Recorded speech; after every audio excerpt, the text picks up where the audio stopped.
जय औसा मैया की। राधे राधे। आज मैं आपको एक औसा मैया की छोटी सी कहानी सुनाने जा रही हूँ। वैसे तो सभी लोग जानते हैं, लेकिन जो नहीं जानते हैं तो उनके लिए तो नया ही है। एक छोटा सा परिवार था। उनको एक लड़का एक लड़की और पति पत्नी साथ में रहते थे। तो मतलब दिन भर काम धाम करके गुजारा चल जाता था घर परिवार का। तो धीरे धीरे समय बीतता गया, लड़का लड़की बड़े हो गए। इसके बाद माँ बाप सोचे कि लड़की की शादी कर दें। शादी योग्य लड़की हो गई है। और जो उनकी लड़की थी, औसान मैया की बहुत परम भक्त थी। कहीं भी पूजा पाठ होता था औसान मैया का, तो वो लड़की बराबर जाती थी प्रसाद के लिए। और अंदर ये इच्छा रहता था कि काश हमको भी औसान मैया इस योग्य बनाई होती तो हम भी सबको बुलाते, पूजा पाठ कराते। मन में सोचती रहती, किसी से कहती नहीं। तो औसान मैया तो उस कन्या का दिल की बात सुन तो ली, लेकिन समय का इंतज़ार करना चाहिए, सब काम समय पर होता है। तो जब लड़की की शादी की तो लड़की अपने ससुराल गई। तो अगला गुरुवार पड़ा तो बोली कि माँ जी, हम औसान मैया का पूजा करना चाहते हैं। कहें ठीक है बेटा, जैसा तुम सोचो।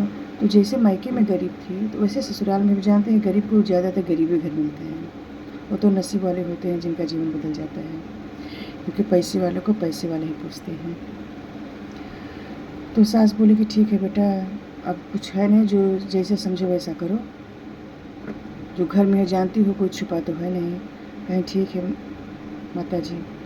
तो कहें कि 2 लोग हम हैं, 5 लोग को मस्त जा बाहर कोई बाहर सुहागिन होंगे, उनको बोल दो।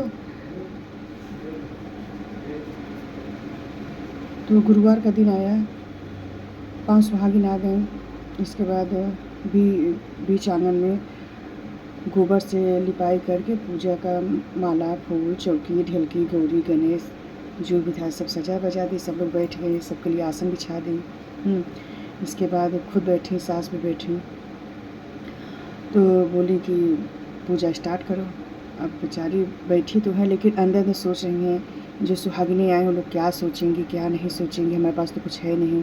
और जो 5 लोग आए थे बाहर के, वो फिर एक दूसरे को देखने लगे, अरे यहाँ तो लाई, चना, मीठा कुछ दिख ही नहीं रहा है, प्रसाद क्या है, किस चीज़ का भोग लगाएंगे। लेकिन कोई बोला नहीं।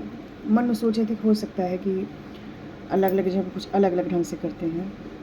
इसके बाद पूजा वूजा कर लें, कहानी वहानी सुना दी, पूजा पाठ सब हो गया, हवन आरती सब हो गया। इसके बाद पानी मंगवाए, सब लोग पानी पिए। जब पानी पी सब उठने लगे, वही धूप गणेश भगवान को धूप चढ़ाई थी, गणेश भगवान को धूप चढ़ाए थे। भाई प्रसाद में भोग लगाने के लिए कुछ था नहीं, तो करें क्या। तो जो धूप था वही गणेश भगवान को भोग लगाए और औसान मैया को मन में स्मरण किए कि हे माता रानी, जो हमारे पास है वो हम आपको सब भेंट कर दिए हैं। जैसी शक्ति वैसी भक्ति, अब आप देख लीजिए। वही धूप जब सुहागिनें सब पूजा वूजा कर ली, आरती पूजा वो भी सब कर ली, उठने लगी, तो वही धूप 2 उठा के सबको कोच में डाल दिए, साड़ी के पल्लू में। अब सब लोग मन में सोचने लगी गलत भावना से, और एक दूसरे को देखने लगी। जैसे वो लोग बाहर निकली और देखी अचरा, अब से बाहर गई, अपने आंचल को ऐसे ये लोग झाड़ दी नीचे। कि बताओ, जब हिम्मत नहीं थी, शक्ति नहीं थी, क्या दिखावटी के लिए हम लोग का अपमान करने के लिए बुलाए थे, कुछ था नहीं खाने खिलाने के लिए, तो क्या पूजा करें, ढोंग करेंगे। कहीं घास का भोग लगाया जाता है, कहीं घास किसी को दिया जाता है पानी पीने के लिए प्रसाद में। सब उल्टा सीधा कहते हुए चली गई। अब जानती हैं आप लोग की औरतें जहाँ रहती हैं कितना अच्छी अच्छी बात होती है। तो इसके बाद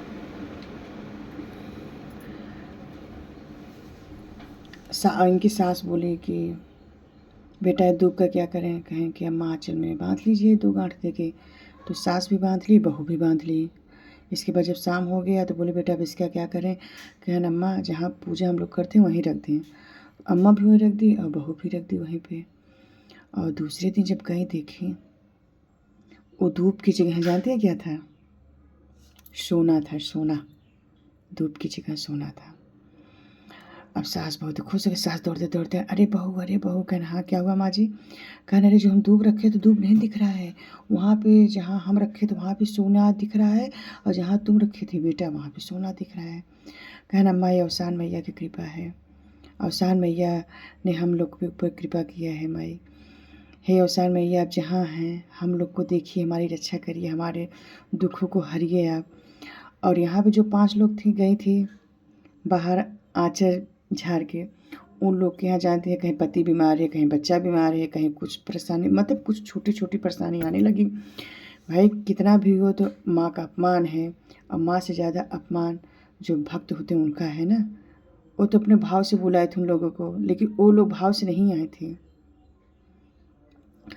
अब दूसरा गुरुवार आया, फिर बुलाए तो वो 5 लोग मना करते। वो 5 लोग मना कर दिए, अरे भैया कहीं तुम्हारा घास खाने जाएगा क्या? हम जानवर हैं क्या जो घास खाएंगे? फिर दूसरी औरतें आई। अब जब वो लोग आए तो यहाँ पे देख रही हैं लाई, चना, मिठाई, पानी का आदि से, सबका आदि से भोग, मतलब पूजा पाठ सबकी, सबको मान सम्मान के साथ प्रसाद दी, सबको विदा की। इसके बाद अब वो लोग गई, अरे भैया कैसे तू बोल रहे थे घास दिए दे वो दे, हम लोग को देखे इतना अच्छा प्रसाद दिए, ऐसे ऐसे किए, और उनका तो पहनावा और हवा सब देख रहे सब बदल ही गया है, तुम लोग झूठ बोलती हो। कहा नहीं हम लोग गए थे ऐसे हम लोग के साथ किए थे, हो सकता कोई पुरानी रंजिश रही होगी। तब इसके बाद फिर अगला गुरुवार फिर आया, फिर 14 लोग को बुलाई। हाँ कि 14 लोग आए, उन लोग को भी बोले तो लोग आए, मुझे कहना आप लोग आइए।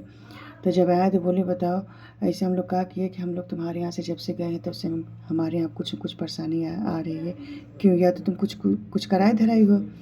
तो बोली नहीं हम कुछ नहीं कराए धराए, सब अवसान मैया कराए धराई हैं। आप लोगों ने हम देखा कि अपने हमारे घर के सामने आप लोग जो प्रसाद दिए थे दूब आप लोग फेंक के चली गई थी, माँ दिखाए हम क्या करें। तब इसके आप लोग आज आई हैं, पूजा करेंगे, अपनी गलती को क्षमा मांगिए, माँ ही माफ़ करेंगी, वही सब ठीक करेंगे, उनके अलावा कोई नहीं है। फिर सच्चे भाव से सब जितने 14 लोग थे पूजा पाठ की, अपनी गलती को लोग 5 लोग माफ़ी मांगी। बोलो अवसान मैया की जय। हे अवसान माता जैसे सब पे कृपा की हैं, उन सास बहू के ऊपर वैसे सबके ऊपर कृपा करिए, हमारे ऊपर भी करिए। जो ये कहानी को सुने उनके ऊपर वो करिए, कहानी सुन के कोई अनदेखा न करें, फॉलो और कमेंट ज़रूर करें, और ये कहानी को ज़रूर कहें। इसके बाद 2 दिन बाद हम फिर एक नया कहानी डालेंगे। बोलो अवसान मैया की जय।